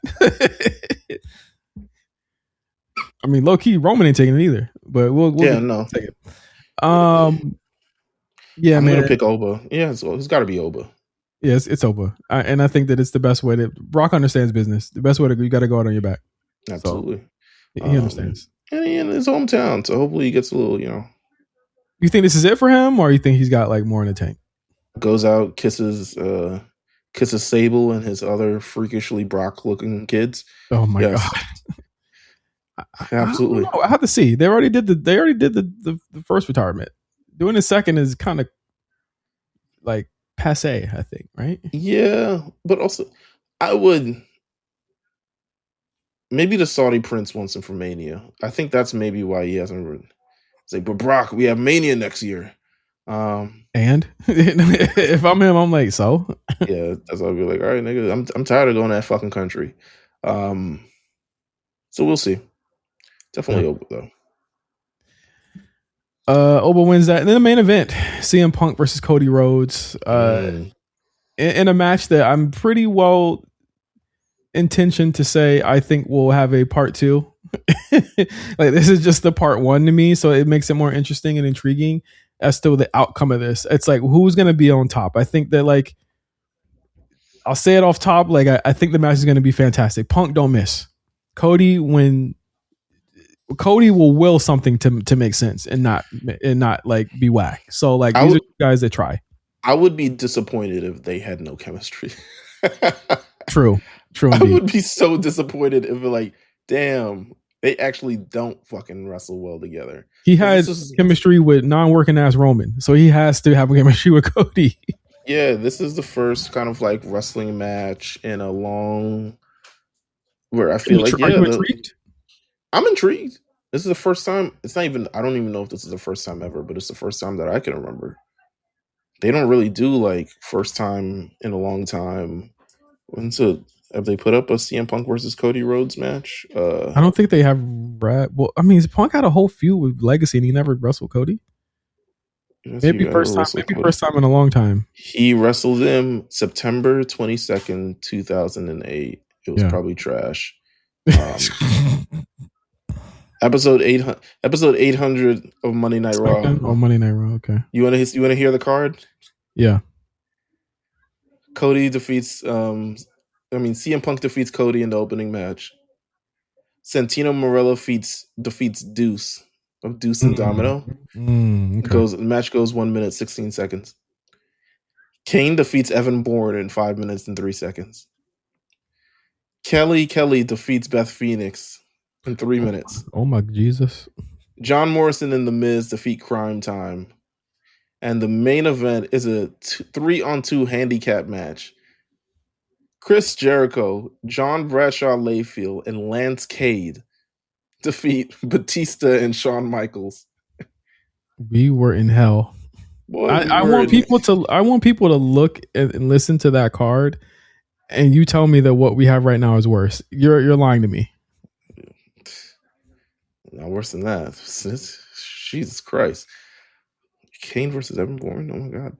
But I think with Cody and Punk, the most interesting part is like what is after and where they go after this. Mm-hmm. I think that I'm way more excited and way more intrigued as to like the outcome of that question, right? Like on that end of the show, where it's like, who the hell is it going to be next, and what is Cody or Punk going to do to win? Do we finally get the Cody turn that people have been, you know what I'm saying, asking for, which I think is a bad idea. Like, who knows? But I think that it's obvious that they want to make this like a big thing and a big storyline with Punk having the title. And I think that this title is one on either of these shows that has the capability of being defended and won by several different people on the show. I think, I think Punk is winning this. I do too. I think he keeps the title for a little bit longer. He flirts with a lot of other people on kind of SmackDown. He really holds that brand down through the fall. And Cody fought for the title eventually. Yeah, I think he loses it at the Rumble. Mm-hmm. Maybe it's pie in the sky booking. Maybe it's I think whatever. I'll raise you one. I think Cody will win Money in the Bank out of desperation, and I think he will cash in on Punk. That would be such a waste of Money in the Bank for Cody to win. I'd be like, oh, good lord. But I hear you. I hear should be funny. They're all wastes if that's the case. Yeah, I hear you. They're all wastes. Literally, Liv Morgan won it. Well, Liv Morgan won a long time ago. Or who the fuck won it from the women? I was just like, okay, I get it. Like, if Charlotte won Money in the Bank, I would be like, all right, bitch, relax, because you ain't even need to do that. But I think Punk is gonna win. I do think this has been. What did you think of the promo on Friday? I thought it was funny. I thought it was good. Favorite moments? Anything that piqued your interest with what they said? I think that it's like the finally having the veneer of friendship finally go away, and it was interesting to have Cody be the first one to do it because you think that Punk would be the first one to do it, and then Punk finally being like, "Hey, like I am not your enemy, but you're treating me like one, so I'm going to treat you like my enemy now because I have love for you, but you're acting like you won't fucking love me, and that's fucked up." Dusty's kid can't beat the best in the world, he says. Yeah. And he's like, hey, man, we're not in on that shit. It's Dusty's kid shit. I dig it. I dig where they're going with it. It's a face versus face. And again, it's on the other polar opposite of what's going on Sunday night. It's how you do face versus face correctly, where neither of them look like narcissistic, whiny bitches. They look like two friends, whether former or current, even having Cody say, you know what, I don't like you because of all the shit that like I had to deal with going through. You know what I mean? Like again, it's. But why are you being fake though? Why you seem like you like Punk? Is it fake? There was a social. I feel like he liked Punk. I think Punk liked him more than he liked Punk for real. Like you just like, I'm cool with the nigga, but like, I ain't calling the nigga on my bus. We ain't doing what do you want to talk about. He never did the episode of the podcast. So how cool was they? He had Fallon Henley on there before they had CM Punk on that bitch. How cool was they? I'll invite you to my podcast. It's true. Just saying. I have to beat you at SummerSlam, he says. And whenever a nigga say they got to do something, bro, I get flashes of Mania X7, bro. Yeah, no, absolutely. I'll be interested to see what happens on SmackDown again. They probably have another promo. Or not. I don't know. Maybe a match. All right, that's WrestleMania Saturday. Let's get to WrestleMania Sunday, niggas. It's SummerSlam, and you keep saying WrestleMania because that's the way Cam said it. WrestleMania Sunday. All right, SummerSlam Sunday, niggas. Let's do it. Let's start off with the 5-way ladder match for the interim women's championship. It's gonna be Tiffany versus Jade versus Chelsea Green versus Charlotte versus Julia or Lash Legend, which was announced in like an online segment last Saturday, and I think it'll end up being Julia in the match.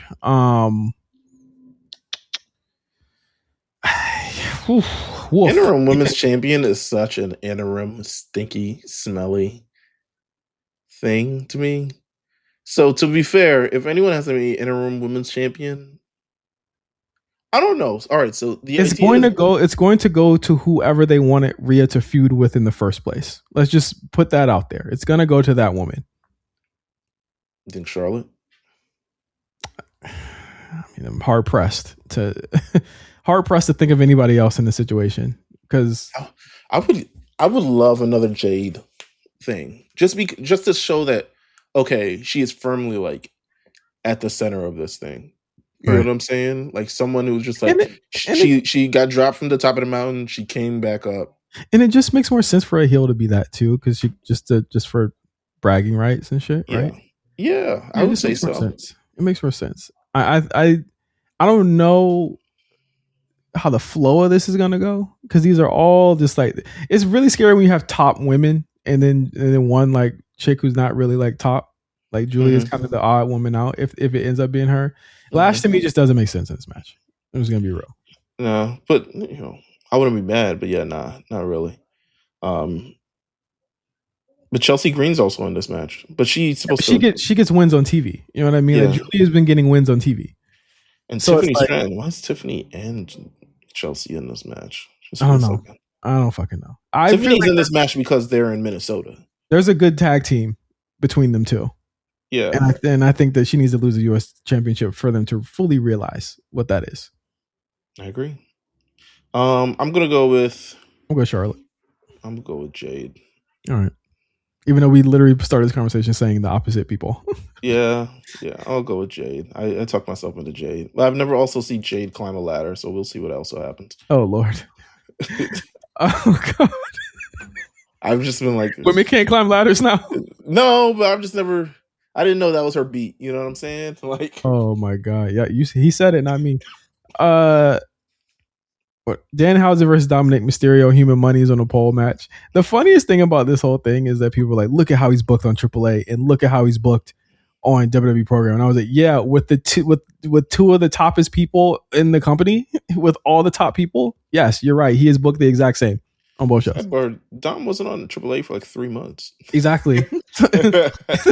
He just showed back up. Yeah, he just showed back up, and he's the champion there, so he should be booked in a certain way. But the AAA thing, it's low-key two different universes. Yeah. Not everything is the same in terms of how they are over there and how they are over here, but I'm expected to be sports entertained. I've not like been down on a Danhausen match yet. It's always something stupid that happens. It's always something that like, oh, okay, like didn't expect this to happen. Now it's gonna happen. Dom is now aligned with Omos and Dorian Roldan, so I have no idea if that comes into play in this match. It would be nice. I mean, unless Omos must got a place in Mexico at this point. Must have sold whatever U.S. property he was on. But I mean, this should be fun. I don't find anything wrong with either of these things. I think that for a long time I was like, what the fuck is this kid doing? Mm-hmm. And now he's finally doing something. So like, whatever. I'm not even mad. So yeah, I'm not mad at this at all. Shit. Fine. I think Danhausen should win this. I think they're gonna pull out all the stops. The midgets, the fucking. Am I allowed to say midgets? Sorry, little people. Little people. Joe Hendry. I think everybody's coming out for this. Bad play to the Ryan Garcia thing. Let me just say right now, I had no clue who the fuck. I had no clue either until I didn't know who he was. Like my wife was just like, how'd you feel about the Ryan Garcia thing? And I was like, yo, I didn't know until I went online that night. I looked at the segment and was just like, oh, that was a segment. Certainly. That was stupid. And then I went about my day. Yeah.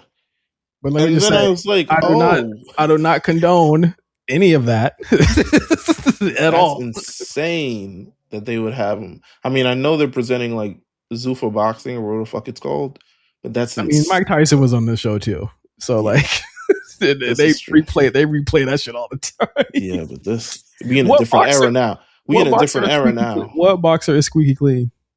No boxer is squeaky clean, but I don't want this nigga on my show. Yeah, nah. But I mean, completely aligned with Dominic in what he probably believes too. This segment was so crazy. And it was, bro.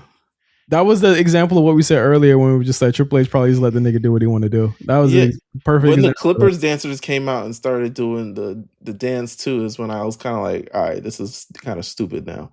But yeah, I get what it was supposed to accomplish, but also it was like, this is... Hendry cooked it. I think Hendry cooked it. I don't think you should mix two niggas like that together. It's like... Yeah, I agree. They're two like meme niggas. Yeah, you can't mix two meme niggas together, bro. Yeah, for sure. Anyway, who's winning this? Danhausen, right? Yeah, Danhausen wins. Get that fucking title off Dom and then keep him on the main shows. $100,000. Did we ever find out who the fuck he was cloning? The big nigga? He cloned. I think it's just a machine. No, there was a nigga laying down and somebody kept looking at who the fuck it was. I don't know. It was a big nigga. I thought it was gonna be a big cast, but that big ass showing up on Monday, bro. Please, this nigga. When I'm like, man, Raw can't be saved. Not at all, bro. Raw can't be saved. I'm telling you, man. The Roman Reigns tax, bro. This is like Roman Reigns is like signing LeBron to your team, bro. Yeah. Like at this point, he's like signing LeBron to your team, bro. You're not gonna get anybody that makes your show better, bro. You're gonna get like the guys that you like your fucking your Ruiz. You know what I mean? You're gonna get you're probably gonna have a Luka there. You're Javon Evans. You're probably gonna have a Luka on there too. But it's his show. It's whack. He's fully DeAndre Ayton. He fully is. Jesus.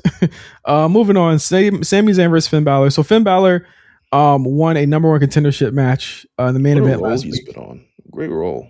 Real good role. But this is my fear. Okay. So you're doing this again. But how long are you going to punish this guy for getting hurt 10 years ago? Like, you gave Sammy like a 9-day reign. Finn can't get a 30-day one. Finn can't get like a 2-month one. He can't get a 3-month one. Like, at what point? And again, that's what the same thing we said about the World Heavyweight Championship when it was introduced and it was bouncing from Seth to Gunther to Damien. You know what I mean? Like, there's a lot of people that realistically need that title right now. Yeah, absolutely. And so, like, and the same goes for the World Heavyweight Championship. There's a lot of people that probably should get that title too and get a turn and get a burn with it. Sammy is a good. That's why I said earlier with Cody. Like, I think that the SmackDown brand is more open in terms of how much better their roster is right now, and a much better place to have multiple World Heavyweight champions right now than Raw is. Well, I don't think we're gonna have to worry about it because, to be honest with you, I don't think Finn Balor is winning. You think Sammy's gonna win and he's got to face. He's got to. Oh, I think this goes into who we're gonna think is gonna win the night one. But do you think Sammy and Punk are gonna have the rematch? I think Sammy and Punk are gonna have the rematch. There is a small set of shows in Canada at the end of the month. Okay. Yeah. There's a Friday night SmackDown in Toronto. Then they're in Edmonton, Calgary, and then there is a Monday Night Raw and SmackDown double taping in Ottawa, Ontario. Yeah, that's like Roman's last taping, I think, for like a month. Yeah, so they taping actually. I think they're taping 2 weeks of fucking shows in the same week. It's a Monday Night Raw and SmackDown taping. Both. What are they doing? Both on Monday, and then they're taping Raw and SmackDown again on Friday. Where are they going? Am I tripping? What's the pay-per-view? I just think they got a week off. No, they don't. Wait, no. All right, so Raw and SmackDown. Why is it a Raw and SmackDown show on Friday? It says on the website. Right. That can't be right. I think, do they have Sunday? They have the week. I think they have the week before the week out. I don't think they're taping during whatever August 31st is. They're not taping a show that week. Labor Day? No, Labor Day is the 4th or the 7th. Yeah. But they're not taping a show. They're not taping a show that last week of thing. Some can't be right unless they're doing like a huge overseas run. It might. I think it's a break. I think they're just gonna get a break because they've been doing the summer tour thing. But I think they seem to be off a week. So, okay. But anyway, end of the month they're going to Canada, which I expect. What if Kevin Owens comes back? I hope he comes back. That would be amazing. SmackDown would be so fucking loaded, bro. I'd be like, bro, SmackDown would be like, I'd be like, Raw might be like, I'm gonna watch it Tuesday morning. Yeah, you know what I'm saying? Not gonna lie, I'm telling you, we'll get to it in the main event, but I think Finn Balor will win, regardless. I'm gonna call Sami Zayn. Right. Tricky Williams versus Baron Corbin for the United States Championship. To me, this is just stat padding for Trick. I think that Baron knows what he's there for. I'm so disappointed that this match is happening. I'm sorry. I thought you liked Trick. I thought you wanted one single black man on having a singles match on the show, and now you want a multiple man match with niggas on it. Right? I wanted Trick versus Carmelo. I felt like that's the road that we were going. That's the direction that we were heading. The mere fact that they could, monkey's paw. Right, the monkey paw curled down, one finger went down. You said, "I want a black man with a title and having a singles match in the pay per view." And the monkey paw said, "I, my nigga, one, I ain't say that." That's what niggas been asking for. You got what you asking for. You got what you. I hear that. I think it's incredibly disappointing that Carmelo, like that they're building to this Trick versus Carmelo thing, and it can't happen.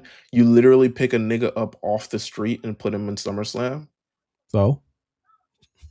What do you mean so? I don't think Carmelo and Trick have good matches. Yeah, but you can still at least they don't, but they should. But Trick versus Baron Corbin is supposed to be a fucking banger? Well, shit, if that's the case, neither of them need to be on the fucking card. I don't don't think Baron Corbin should be on this card. He literally got picked off the street 3 weeks ago. That's cool. Why the fuck is he on this card? That's cool. It just to me is just disappointing. It's like I'm hoping he gets added to the match. If not, it probably won't. Bro, I'm pretty sure they got T-shirts and all types of other shit like that. But I would be like, my morale would be on a fucking shit level if I was Carmelo. Oh my god, you'll get over it. Get over it. But I mean, yeah, but like this is how, like, Justin. I don't care. Come on. Bro. I really don't care. Come on. No, like, I don't care. You don't care about Melo at all. I don't care about him having a spot on the fucking show because he has not great matches with Trick Williams. But he's been building momentum. He's finally getting cheered. He's finally doing all these other things. He's been building confidence. He's been building matches. He's been in the U.S. title scene. Cool. And they just pick a nigga off the street.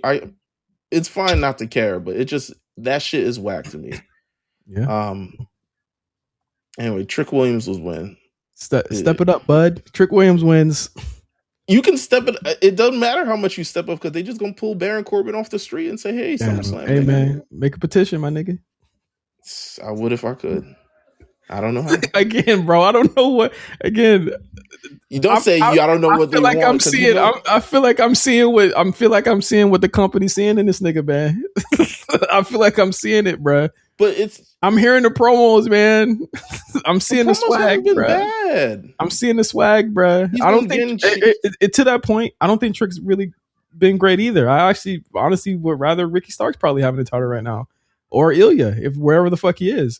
But like, whatever. I mean, don't cry for me, Argentina, bro. You know what I mean? Like, what you want me to do? What you want niggas to do?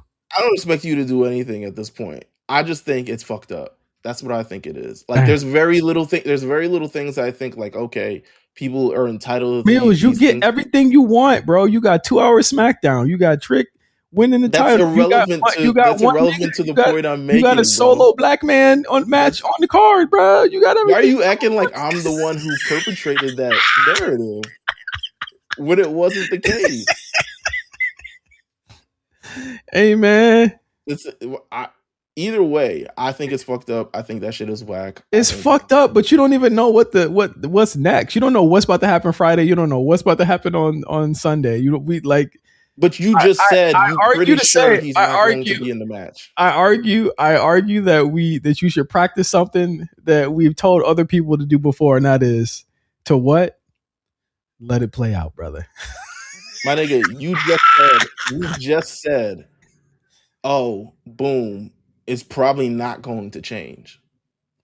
Yeah. You just said that. But that don't mean niggas ain't gonna come out and try and like fuck around. That don't mean he not gonna be on the show. Come on, man. Would you rather him not on the show at all? I'd rather him be on SummerSlam. That's what I'd rather be, to be real with you. I'd rather him be on SummerSlam. Them have cut jackets and gold chains, bro. They got you in a daze, man. I'm just saying, them slick back braids, man. You work hard for something, and what the fuck are you cheering over fucking bald ass Baron Corbin, nigga? Did I cheer? Did I say a single thing about bald Baron Corbin at all? I didn't say nothing about him. But so what's the? I literally said going into this conversation, I actually am not like up in arms about this like you are. I said before the conversation, I said, well, if that's the case, and you don't think and I don't think the match is going to be great either because I don't think Trick works really well with big guys that aren't Obafemi. Then neither of them should be in the match, and somebody else should have had this fucking slot. So Ruka should have been on here. This shit, if that's the case. I don't know. It just is. You building the matchup. They building the matchup. They shut it off like 2 weeks ago for Baron Corbin. That shit is whack. Don't know what's about to happen, man. If he's not on SummerSlam, I'm like, damn, you can't even be on SummerSlam. Nigga, miss WrestleMania, miss all that other shit.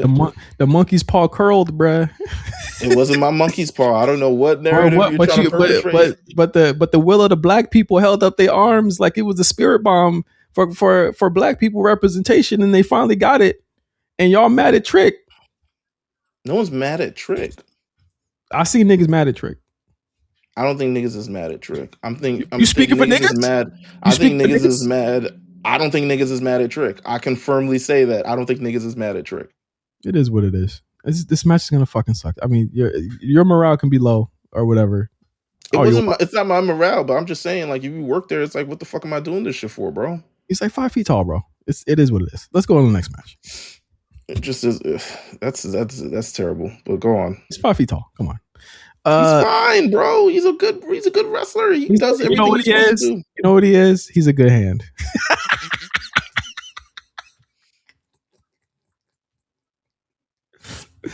I'm just sure you're having a blast. I like Melo, man. I mean, like, he's kind of slotted where he is, bro. He's kind of slotted where he is, bro. I mean, this shit. If he breaks, he gotta give me something that could break through, bro. Him ain't a good catchphrase. Like he just like, you know what it is? Like Josh had the greatest description of who this nigga was years ago. Mm-hmm. And we didn't see it then, but I see it now. And the Blackish comparison is like it's stained in my mind. And I just really think that's really why I can't get what he just look like a cornball brother, man. That's so you're not like a nigga I would ever like. Damn, I'm rooting for that nigga. Like it's like Trick. You can't root for Melo? Well, I don't know. Whatever. He's like a corny nigga. I don't see it. I'm sorry, bro. This is the same nigga that poured out some water and said, "Rest in peace to my ops, man." This is what it is. He's just a corny nigga to me, man. This nigga Trick just did the same thing. No, he didn't, man. Yes, he did. You seen this nigga? He just poured out this nigga 2 weeks ago, nigga. Can you say rest in peace to my haters though? That wasn't 2 weeks ago. The gingerbread shit was one of the illest. Melo could never. Come on. I don't even think Trick is great in ring, but he's just a better character. Melo don't got no character. I'm sorry. It just is what it is. Let's move on. Yeah, but I don't know. Whatever. I guess you think Melo got character? I think he deserves to be on the show. Whether the narratives you try to push is crazy, but it's not a narrative. It's my opinion. It's not a narrative. I'm not. But you're trying to push in terms of like me saying something that I never actually said. I ultimately think he should be on the show. He's not on the show. He's not on the show. What's the next match? Penta versus Chad Gable. Chad Gable, good hand. Maybe Melo should go to AAA and put a mask on.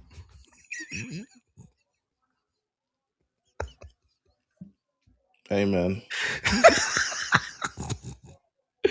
This match is going to probably steal the show. It has a potential to steal the show in a lot of ways. I think Chad Gable has more than earned the hometown win here. I think Penta has, to be honest, been one of the best IC champions that they've had in a couple years. He took the belt from Dom, who barely ever defended the shit, and then he ended up ringing off banger after banger after banger after banger, week after week after week. And even a WrestleMania defense in one of my favorite matches of the past couple WrestleManias in that ladder match. Penta is the man. You know what I mean? And I think that it's a damn shame that when he loses this title, there is literally nowhere for him to go. Because Roman Reigns is not looking at this nigga. Let's be real. They have a show, Meelz, on 9/14, I believe, in September in Mexico City. A show where realistically, if they were fucking cool and smart, they would do Penta versus Roman Reigns just to see it. Right? Just to see it. Just to see what it looks like. They should do that match. But it pains me to say they probably won't do it. Which is fucking terrible. Because I think that day, if that was even going to happen, they're not putting the ones up that night.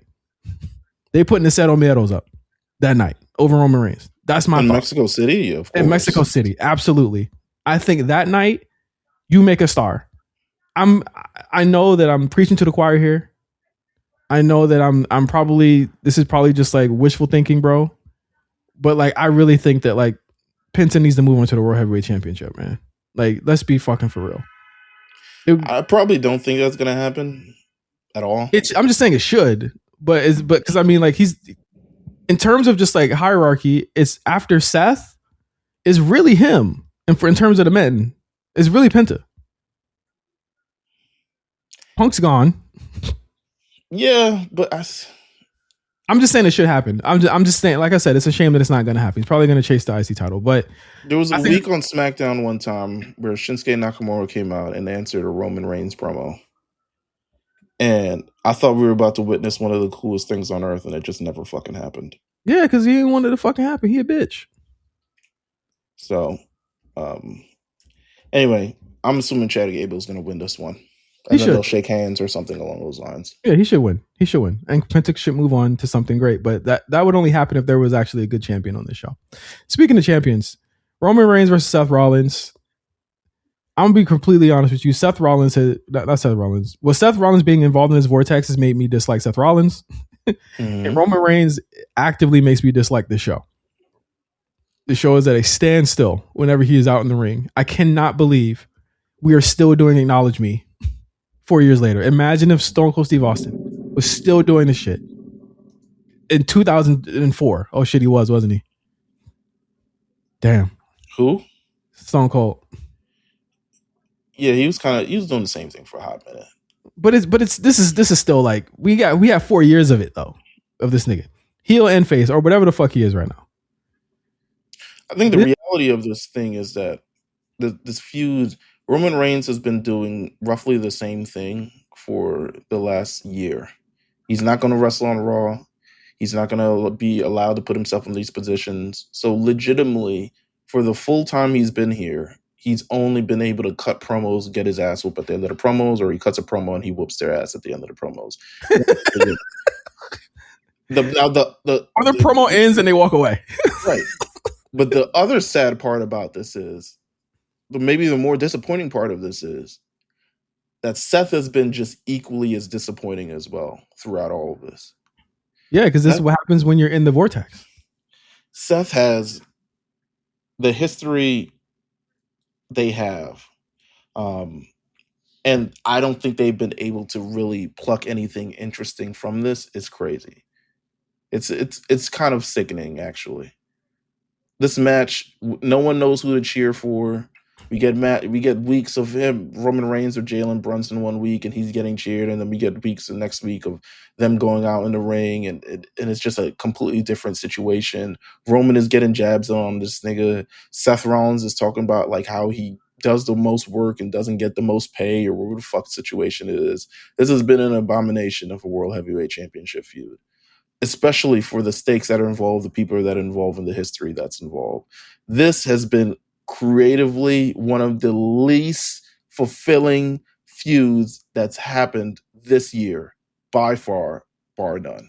And that is covering a lot of ground, including ground that Roman himself has paved with Jacob Fatu 2 months before.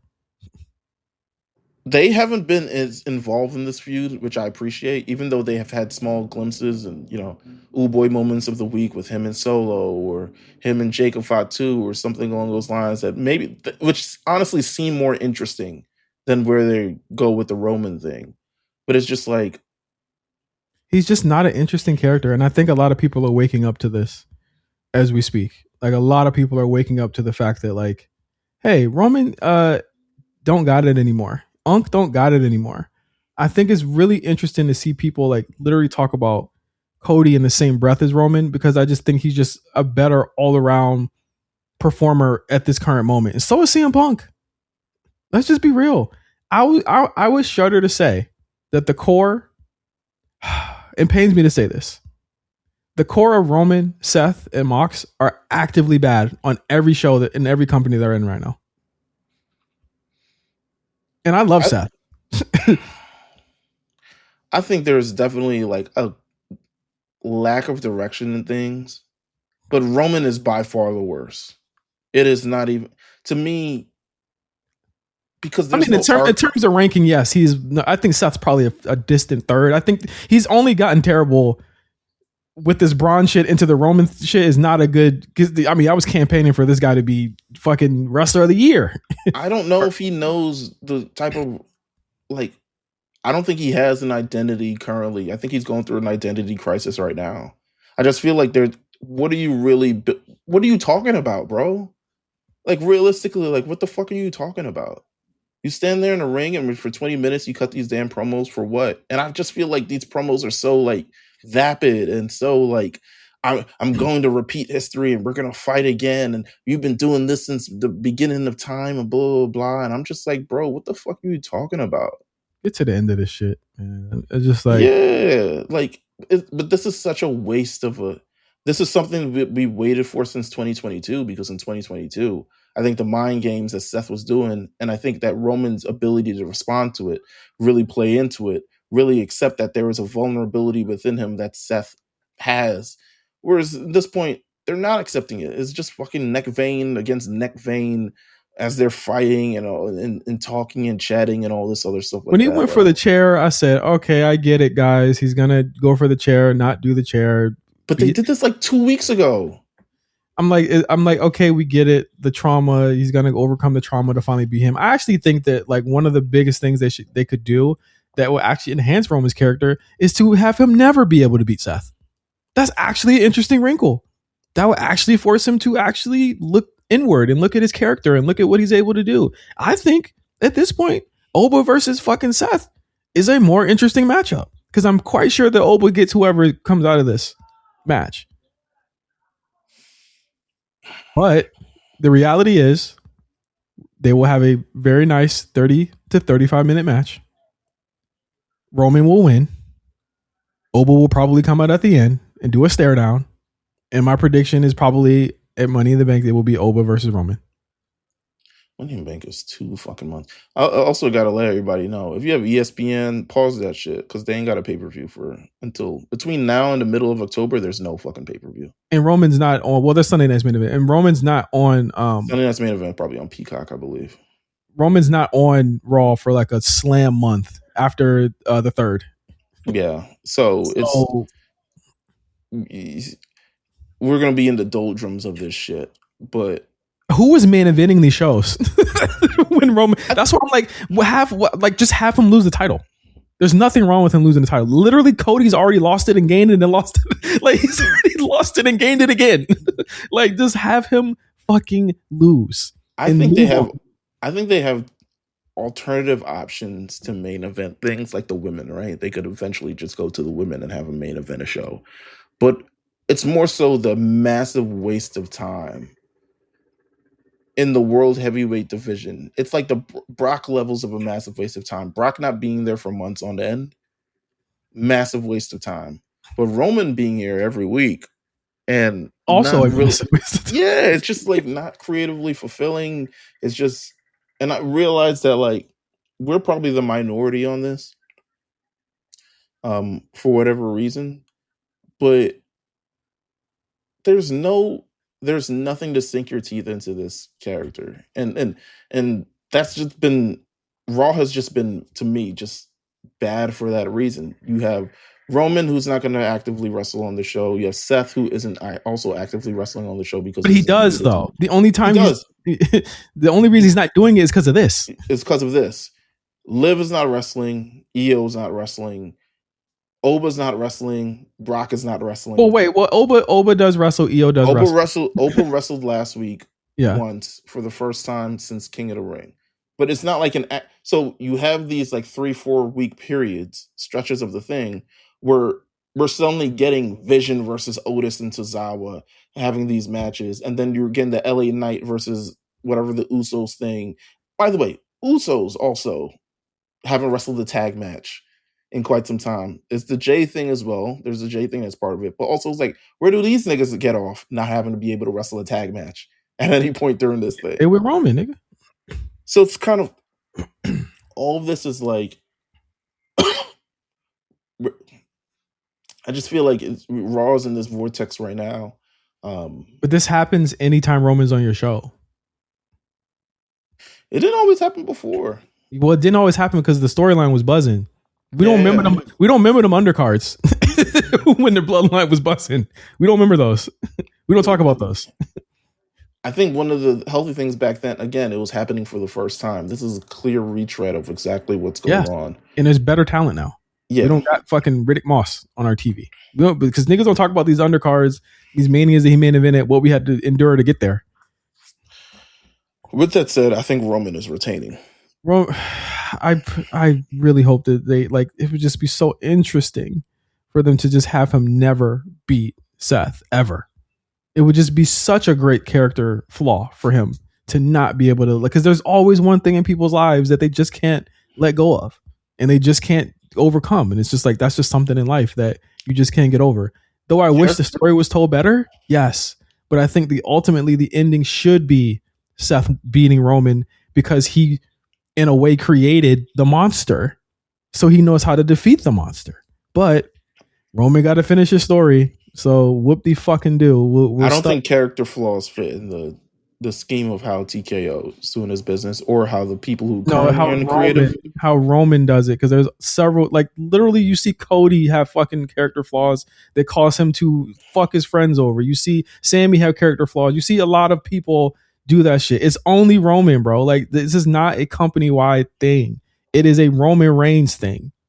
It is a Roman Reigns thing. I just have to like blot that out. That is like, character flaws are not an exclusively TKO thing. It is a Roman Reigns thing. He is never allowed to look weak. He is never allowed to look like he is defeated. He's never allowed to not look cool. He's allowed to say shit to other people in promos that is just like off the fucking wall. It's only a him thing. Seth had to deal with his demons all summer. Damn near. Mm-hmm. Now deals with this, but Chad Gable has dealt with his character flaws better than fucking Roman Reigns. It is not a TKO thing. In fact, it's a well that Triple H runs to all the time with people having their comeuppance and having to say sorry to people. That happens all the time. In fact, more than we would like to admit. But the one person that we wanted to happen to, it's not happening to, and that's a fucking problem. And Roman Reigns is ruining the show because of that. So I love you, but I got to call it out there. I don't think it's a company-wide problem. I think this is a Roman Reigns problem, and I think it will continue to happen until he accepts that he has to start putting people over. My rebuttal in terms of like the company-wide thing is more so like, I just think they don't believe their top guys should have like these kind of things, like the Cena stuff. Cody did it? Cena, Austin. So like people don't have like chinks in their armor in a sense, or admit faults in these kind of things. It's happened though. Roman just hasn't done it. I'm saying it's happened with other top stars as well.